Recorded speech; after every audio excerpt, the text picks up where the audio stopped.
Big TV digital ఎక్స్లుగా చూస్తున్నాం. ఇటు America Israel Iran పై ఏదైతే దాడి చేస్తుందో ఆ యుద్ధానికి సంబంధించి కూడా ట్రంప్ అయితే బిగ్ షాక్ తగిలిందని చెప్పుకోవాలి. ఇటు ట్రంప్ ఏదైతే ఇరాన్ కి సంబంధించి నిర్ణయం తీసుకున్నారో దాన్నంతా కూడా ఇటు అమెరికన్స్ తప్పు పడుతూ ఉన్నారు. దానికి సంబంధించిన బిగ్ బ్రేకింగ్ మనం చూస్తున్నాం. ఇటు ఇరాన్ తో యుద్ధాన్ని అక్కడున్న ప్రజలంతా వ్యతిరేకిస్తూ ఉన్నారు. అయితే ఇరాన్ పై సైనిక చర్య ప్రారంభించాలి అంటూ కూడా ట్రంప్ అయితే ఒక నిర్ణయం తీసుకున్నారు. ఇప్పుడు ఈ ట్రంప్ తీసుకున్న ఈ నిర్ణయంపై అయితే అమెరికన్స్ అంతా కూడా ఆపోజిట్ గా రియాక్ట్ అవుతూ వస్తున్నారు. హై లెవెల్ మీటింగ్ నిర్వహించారు ట్రంప్ దీనికి సంబంధించి. అయితే మీటింగ్ లో ట్రంప్ నిర్ణయాన్ని కూడా వాళ్ళంతా వ్యతిరేకిస్తూ ఉన్నారు. అయితే ఈ నేపథ్యంలోనే అమెరికా మెరైన్ అనుభవజ్ఞుడు బ్రియాన్ మెక్గిన్నిస్ ఇజ్రాయెల్ కోసం ఎవరు పోరాడాలని కోరుకోరని, తమ ప్రాణాలను అర్పించేందుకు సిద్ధంగా లేము అంటూ కూడా ఆయన వ్యాఖ్యానించడం ఇప్పుడు తీవ్ర చర్చనీయాంశం అవుతుంది. అయితే మీటింగ్ హాల్లో అరుపులు నినాదాలు చేస్తూ ఇది తన మాట కాదని అమెరికా ప్రజల తరపున నేను చెబుతున్నాను అంటూ కూడా మెక్గిన్నిస్ అయితే వ్యాఖ్యానించారు. దీంతో మెక్గిన్నిస్ ను వెంటనే మీటింగ్ హాల్ నుంచి బయటకు తీసుకెళ్తున్నారు పోలీసులు. దానికి సంబంధించిన విజువల్స్ కూడా మనం చూడొచ్చు. ఇటు ఒక మీటింగ్ హాల్లో ట్రంప్ అయితే ఇటు ఇరాన్ కి సంబంధించి ఒక నిర్ణయం తీసుకున్నారు. హై లెవెల్ మీటింగ్ అయితే ఏర్పాటు చేశారు ట్రంప్. అయితే అదే క్రమంలోని అక్కడే ఉన్న ఒక వ్యక్తి మెక్గిన్నిస్ దీనికి సంబంధించి వెంటనే రియాక్ట్ అయ్యాడు. ఇది మీరు ఏదైతే ట్రంప్ నిర్ణయం తీసుకున్నారో ఇది కరెక్ట్ కాదు, ఇరాన్ పై యుద్ధం చేయాలి అని ఎవరు అనుకోరు, ఈ నిర్ణయాన్ని వెనక్కి తీసుకోవాలి అంటూ కూడా ఆయన ఒక్కసారిగా అదే మీటింగ్ హాల్లోని అరుపులు కేకలు వేయడంతోని అక్కడున్న పోలీస్ క్రాప్స్ అంతా కూడా అక్కడికి చేరుకొని బయటకు తరలించే పరిస్థితి కనిపిస్తోంది. సో ఇది నా ఒక్క మాట కాదు, మొత్తం అమెరికన్ ప్రజల తరపున నేను మాట్లాడుతున్నాను అంటూ కూడా ఇటు ఆయన చెప్పుకొస్తూ ఉన్నారు. సో మొత్తానికి చూసుకోవచ్చు, ఇటు ట్రంప్ ఏదైతే నిర్ణయం తీసుకున్నారో దానికి సంబంధించి కూడా అమెరికన్స్ అయితే ఎదురు దాడి దిగుతున్నారు. అటు ఆపోజిట్ గా రియాక్ట్ అవుతూ వస్తున్నారు. అమెరికన్ మెరైన్ అనుభవజ్ఞుడు బ్రియాన్ మెక్గిన్నిస్ ఇజ్రాయెల్ కోసం ఎవరు పోరాడాలని కోరుకోరు అంటూ కూడా ఆయన వ్యాఖ్యానించడం మనం చూస్తున్నాం.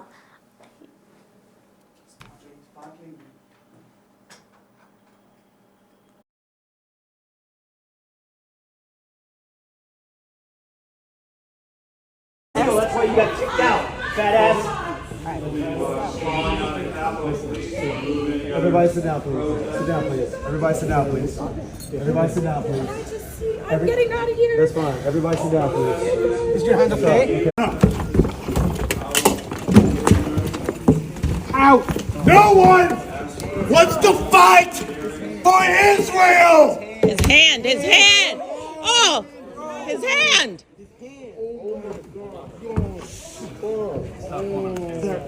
Sir. Let go of your hand. Let go of the door. Let go of the door. The senator broke his hand. A sitting U.S. senator just broke the hand of a Marine. Imminent threats from the Iranian regime, a vicious group of U.S. very senator hard, just broke the hand of a terrible Marine.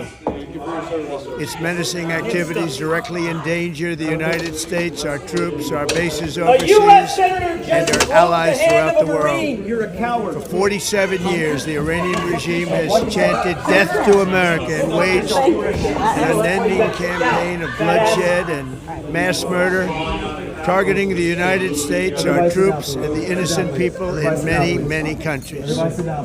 Among the regime's very first acts was to back a violent takeover of the U.S. Embassy in Tehran, holding dozens of American hostages for 444 days. In 1983, Iran's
ఇక Iran పై ఏదైతే America Israel దాడి చేస్తూ ఉందో అటు ఆ యుద్ధానికి సంబంధించి Trump కి బిగ్ షాక్ తగిలింది. ఇటు ట్రంప్ నిర్ణయాన్ని అమెరికన్స్ అంతా కూడా తీవ్రంగా తప్పుపడుతున్నారు. ఇటు ఈ నేపథ్యంలోనే ఇటు ఇజ్రాయెల్ కోసం ఎవరు పోరాడాలని కోరుకోరు అంటూ కూడా ఒక వ్యక్తి అక్కడ అరుపులు అరుస్తున్న వీడియోలను అయితే మనం చూస్తున్నాం. అయితే దీనికి సంబంధించి ట్రంప్ హై లెవెల్ మీటింగ్ నిర్వహించారు. అయితే ఈ మీటింగ్ లోనే ఒక వ్యక్తి ఆయన తీసుకున్న నిర్ణయాన్ని అయితే వ్యతిరేకిస్తున్నారు. ఇటు నేను చెప్తున్న మాట కాదు, యావత్ అమెరికా ప్రజలంతా కూడా దీన్ని వ్యతిరేకిస్తున్నారు అంటూ కూడా ఆయన చెప్తున్న దృశ్యాలను మనం చూడొచ్చు. దీనికి సంబంధించిన మోర్ డీటెయిల్స్ ని మా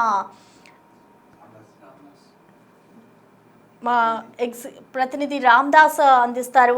రామ్దాస్, అమెరికా ఇజ్రాయెల్ యుద్ధం ఏదైతే జరుగుతుందో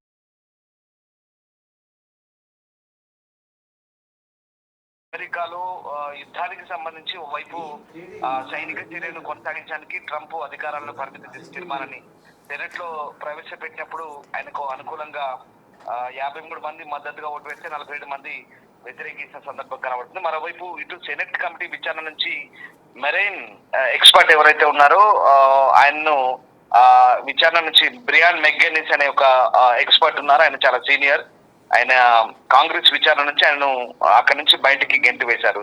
ఈ ఘర్షణకు సంబంధించిన వీడియో మనకు వైరల్ అవుతుంది. అంటే ఇజ్రాయెల్ కోసం ఎవరు పోరాడాలని అనుకోరంటూ ఆయన ఆ వీడియోలో అరుస్తున్నట్టుగా కనిపిస్తోంది. సెనేటర్ టీమ్ షిహీ అలాగే ఆర్ మౌంట్ ఈ చట్ట సంస్థలకు మెగ్గినిస్ ను అంటే ఈ ఏదైతే ఈ గొడవ ఉందో దాంట్లో ఆయన్ని అక్కడి నుంచి బయటికి పంపించేందుకు వీళ్ళు సహాయం చేస్తున్నట్టుగా మనకు అర్థమవుతుంది. అంటే ఆయన ప్రధానంగా డిమాండ్ ఏంటంటే అనవసరంగా అమెరికన్లు ఎందుకు ప్రాణాలు కోల్పోవాలి, ఇజ్రాయెల్ కు మనం ఎందుకు అంతలా మన శక్తులను దారదత్తం చేయాలి, ఇజ్రాయెల్ ను సహాయం చేస్తున్న క్రమంలో మన వాళ్ళు ఎందుకు ప్రాణాలు కోల్పోవాల్సిన అవసరం ఏముంది, మన కుటుంబాలు ఎందుకు బలవ్వాలంటూ ఆయన అరుపులు కేకలతో మీటింగ్ లో అరుస్తున్నట్టుగా మనకు అర్థమవుతుంది. ఇక్కడ కొన్ని ఇంటర్నేషనల్ న్యూస్ ఛానల్స్ కూడా దీన్ని పోస్ట్ చేసిన పరిస్థితి ఉంటుంది. 3 క్యాపిటల్ పోలీసులు అధికారులు మెగ్గినిస్ ను అక్కడి నుంచి బయటికి పంపించేందుకు చేస్తున్న ప్రయత్నాలు అవి.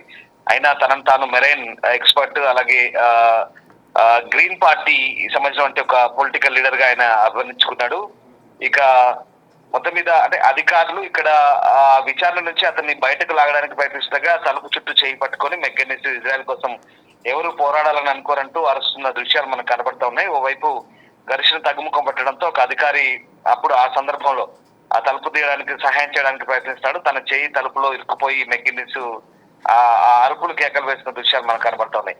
సబ్ కమిటీ సభ్యుడైన షిహి చివరికి మెగ్గినిస్ అధికారుల నుంచి దూరంగా అక్కడి నుంచి వెళ్లిపోయి తన సీటు వైపు వెళ్లి కూర్చున్నాడు. అంటే ఇక్కడ మొత్తం మీద ఈ వ్యవహారాన్ని అంతా చూస్తే కనుక ఇక్కడ ఈ అంటే ఇజ్రాయెల్ కోసం అమెరికా ఎందుకు ఇంతలా పాకులాడాలనేది ఆయన వాదన. అంటే ఇక్కడ వాస్తవానికి యుద్ధం కాన్సెప్ట్ ఏంటంటే కేవలం ఇజ్రాయెల్ కోసమే కాదు, అమెరికాలను పశ్చిమ దేశ పౌరులను ఇజ్రాయెల్ పౌరులను గత 37 ఏళ్ల ఖొమైనీ పాలనలో అమెరికాలో రక్త శాసనం రాస్తున్నారు. దాదాపుగా 30,000 మందికి పైగా పాశ్చాత్య పౌరుల్ని ఖొమైనీ అంతమొందించారు. ఆయన రక్తం చూస్తున్నారు పాశ్చాత్య పౌరుల్ని అమెరికన్స్ది. సో అమెరికాకు థ్రెట్ గా మారాడు కాబట్టి ఇప్పుడు ఆయన్ని మనం టార్గెట్ చేశామంటూ ఏదైతే ఈ మీటింగ్ ఉందో ఆ మీటింగ్ లో చెప్పే ప్రయత్నం చేశారు. ముఖ్యంగా ఈ కాంగ్రెస్ ఆమోదం కావాలి యుద్ధం కోసం.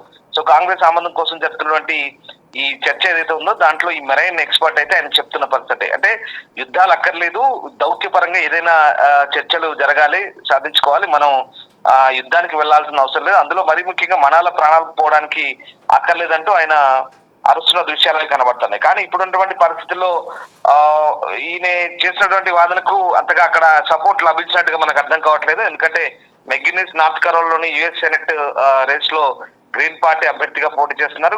గత వారంలో ఇరాన్ పై ఇజ్రాయెల్ దాడులు విమర్శిస్తూ ఆయన కొన్ని వీడియోలు కూడా పోస్ట్ చేశారు.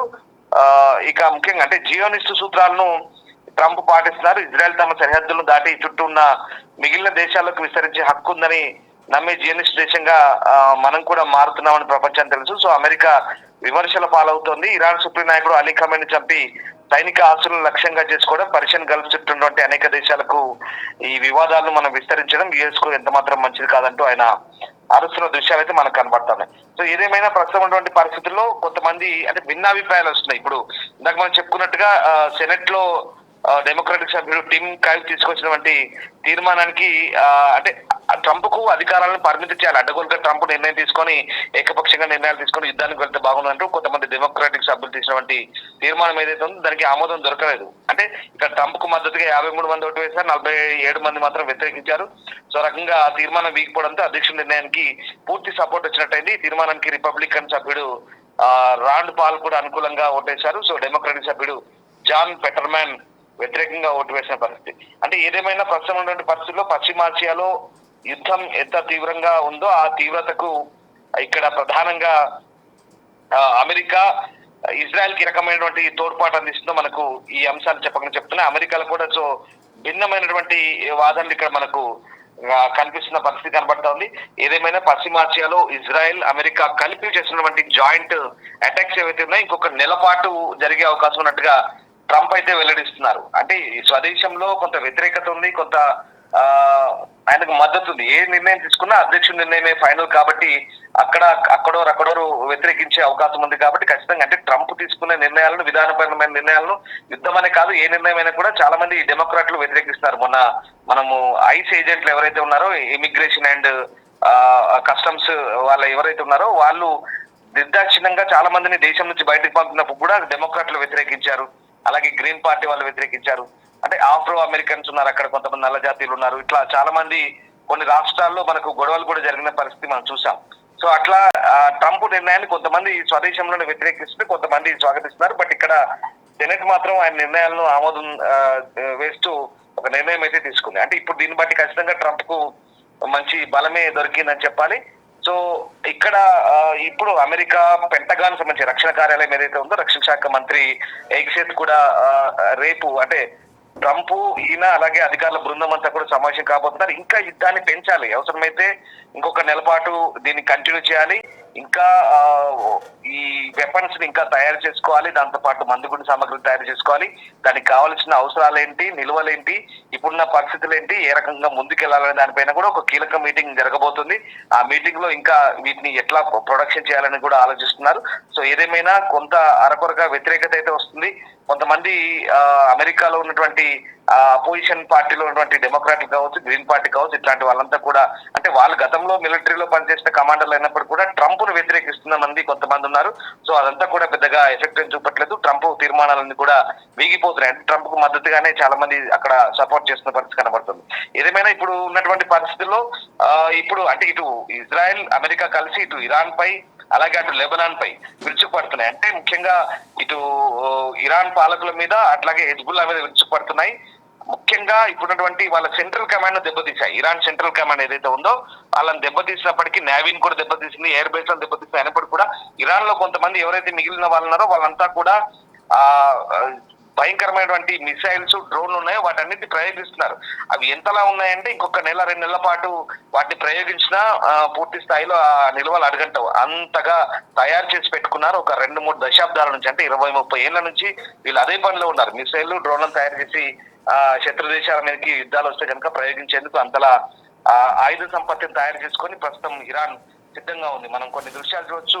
Iran state TV media release చేస్తున్న దృశ్యాల్లో కొన్ని డెన్లు కనిపిస్తాయి మనకు, భూగర్భంలో ఉన్నటువంటి దాచిన డెన్లు, భయంకరమైనటువంటి మిసైల్, డ్రోన్లు వరుసగా ఆ గుహలో అక్కడ డెన్ లో దాచిపెట్టిన అంతర్భాగంలో దాచిపెట్టినటువంటి ఆ వీడియోలు చూస్తుంటే ఒకసారి ఆశ్చర్యం కలగమన్నది. ఎందుకంటే భయంకరమైనటువంటి ఆయుధ సంపత్తి ఉంది ఇరాన్ దగ్గర కూడా. షాహీద్ డ్రోన్లు కావచ్చు, కామ్కేజ్ మిసైల్స్ కావచ్చు, లేదా షాహిద్ 136 ఫతా మిసైల్స్, ఇట్లా కొన్ని విధ్వంసకర క్షిపణులు, డ్రోన్లు, మిసైల్స్ ఇవన్నీ కూడా ఉన్నాయి. వీటన్నిటిని పకడ్బందీగా ఎదుర్కోవాలి, వీటన్నిటిని డిస్ట్రాయ్ చేయాలి, లేదా ఆ మొత్తం వ్యవస్థను కట్టడి చేయాలి, నిర్వీర్యం చేయాలంటే కనుక అమెరికా, ఇజ్రాయెల్ కి ఇంకా చాలా సపోర్ట్ అవసరం ఉంది. ఇప్పుడు బ్రిటన్ ఆల్రెడీ వాళ్ళకు అనుకూలంగా రంగంలోకి దిగుతుంది. సైప్రస్ కు ఎయిర్ డిఫెన్స్ సిస్టమ్ పంపింది, అవసరమైతే తాము కూడా స్ట్రైక్ చేసిన సిద్ధంగా ఉన్నామని చెప్తుంది. ఫ్రాన్స్ అవుట్ రైట్ గా చెప్తాను, మేము కూడా రెడీగా ఉన్నాం అటాక్ చేయడానికి, సహకారం అందించడానికి చెప్తుంది. సో ఇక్కడ ఇరాన్ గల్ఫ్ దేశాలపై అటాక్ చేయడం ద్వారా అమెరికా, ఇజ్రాయెల్ పై ఒత్తిడి పెంచే ప్రయత్నం చేస్తుంది. ముఖ్యంగా పశ్చిమ దేశాలపై, అంటే ఇక్కడ వాణిజ్యపరమైనటువంటి అంశాల్లో గల్ఫ్ దేశాలపై దాడి చేస్తే కనుక బిజినెస్ దెబ్బతింటుంది, ఎక్కడికక్కడ వాణిజ్యం ఆగిపోతుంది, తద్వారా ప్రపంచ దేశాల్లో ఒక రకమైనటువంటి అలజడి సృష్టించవచ్చు అంటూ ఇరాన్ స్ట్రాటజీ. కానీ అది ఎన్ని రోజులు పనిచేస్తుంది అనేది తెలియదు. మొత్తం మీద అమెరికా ఎంబసీలు, అమెరికా ఎయిర్ బేస్లు లేదా అమెరికన్ కార్యాలయాలు టార్గెట్ చేసుకుని ఇరాన్ చేస్తున్నటువంటి దాడులు కొన్ని చోట్ల గురి తప్పి మిగతా ప్రాంతాలపై పడుతున్నప్పుడు ఆ గల్ఫ్ దేశాలన్నీ కూడా కొంత భయాందోళనకు గురవుతున్నప్పటికీ కూడా వాళ్ళు కూడా జాయింట్ గా ఒక స్టేట్మెంట్ ఇచ్చారు. అంటే వాళ్ళు కూడా ఎక్కువ రోజులు ఓపిక పట్టే అవకాశం లేదు.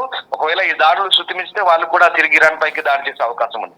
అప్పుడు దాడి చేస్తే కనుక ఇరాన్ ఖచ్చితంగా బలహీనపడే అవకాశం ఉంది. ఇప్పటికీ ఇరాన్ పోరాట యోధులు అని చెప్పుకుంటున్నటువంటి IRGC గార్డ్స్ ఎవరైతే ఉన్నారో వాళ్ళంతా కూడా చతికిలబడ్డారు. కొన్ని చోట్ల భయంగా బిక్కుమంటూ గడుపుతున్నారు. అంతెందుకు ఖమేనీ అంత్యక్రియలు చేయడానికి కూడా వాళ్ళు భయపడుతున్నారు. ఎందుకంటే అంత్యక్రియల్లో మళ్ళీ ఇరాన్ నాయకులు, లీడర్లు లేదా ఖమేనీ సంబంధించిన ఎవరైనా దగ్గర మనుషులు వస్తే కనుక ఎక్కడ మళ్ళీ తమను టార్గెట్ చేసి చంపుతారేమోనన్న భయంతో వాళ్ళంతా కూడా ఇంకా అజ్ఞాతంలోనే గడుపుతున్నారు. సో మషాద్ నగరం ఏదైతే ఉందో అక్కడ ఖమేనీ తండ్రి ఇమాం ఖోమినీ ఉన్నటువంటి మసీదులోనే ఈయన అంత్యక్రియలు జరిపేందుకైతే ఇంకా సమయం అయితే పూర్తిస్థాయి నిర్ధారణ కాలేదు. దీన్ని బట్టి అర్థం చేసుకోవచ్చు భయంగా గడుపుతూనే పూర్తిగా ఇంకా తాడోపేడ తెలుసుకునేందుకు ఇరాన్ కూడా సిద్ధమవుతుంది. గల్ఫ్ దేశాలతో పాటు అమెరికా సంబంధించినటువంటి స్థావరాలు ఎక్కడైతే ఉన్నాయో, కార్యాలయాలు కానీ స్థావరాలు కానీ వాటిపై దాడి చేసినకైతే వీళ్ళు ఎక్కడ వెనుకాడట్లేదు. వీటన్నిటి కూడా నిరోధించాలి, వీటన్నిటి కూడా నియంత్రించాలనుకుంటే కనుక అమెరికా, ఇజ్రాయెల్ గట్టిగా పోరాడాలి. సో ఇజ్రాయెల్ కు సపోర్ట్ చేసే క్రమంలో అమెరికా కూడా అవుట్ రైట్ గా అమెరికన్ సిబ్బంది అంతా కూడా రంగంలోకి దిగాల్సిన అవసరం కనబడుతుంది. సో అందుకు తగ్గట్టుగానే యుఎస్ సెంట్రల్ కమాండ్ అంటారు, యుఎస్ సెంట్కామ్ అంతా కూడా ఇప్పటికే పూర్తి స్థాయి సన్నద్ధతగా రెడీ ఉంది. మనకు తెలిసింది అబ్రహం లింకన్ అలాగే గెరార్ ఫోర్డ్ నౌకలు కూడా అక్కడి నుంచి చుట్టుపక్కల ఉన్నాయి, మోహరించున్నాయి. వాటి వైపు నుంచి కూడా ఈ ఏవైతే మిసైల్స్ కానీ తర్వాత డ్రోన్లు కానీ యుద్ధ నౌకలు కానీ అక్కడి నుంచి పోయి దాడులు చేస్తున్న పరిస్థితి. సో చిన్న గొప్ప కొంత వ్యతిరేకత వచ్చినా కూడా అమెరికన్ ప్రెసిడెంట్ మాత్రం ముందుకే వెళ్తున్నారని చెప్పొచ్చు డెఫినెట్ గా. Right, thank you Ramdas.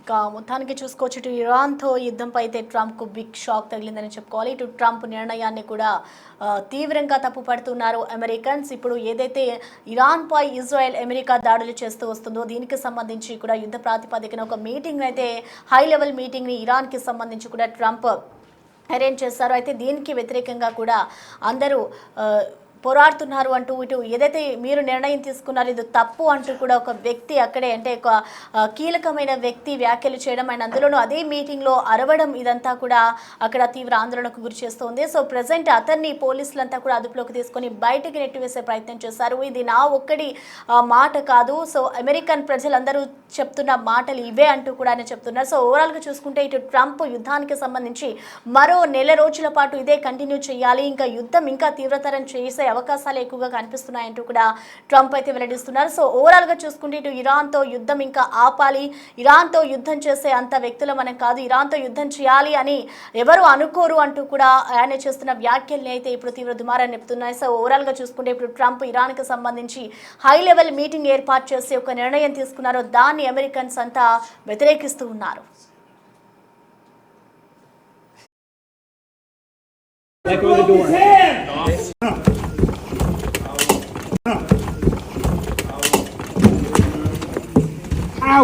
No one wants to fight for Israel!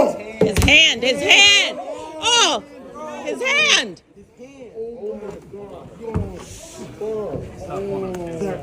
Sir. Let go of your hand. Let go of the door. Let go of the door. The senator broke his hand. A sitting U.S. senator just broke the hand of a Marine. U.S. senator just broke the hand of a Marine.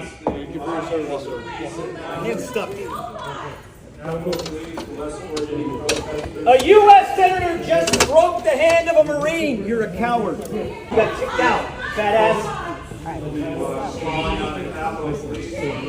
Everybody sit down, please. Sit down, please. Everybody sit down, please. Okay? No, it's not. This is disgusting.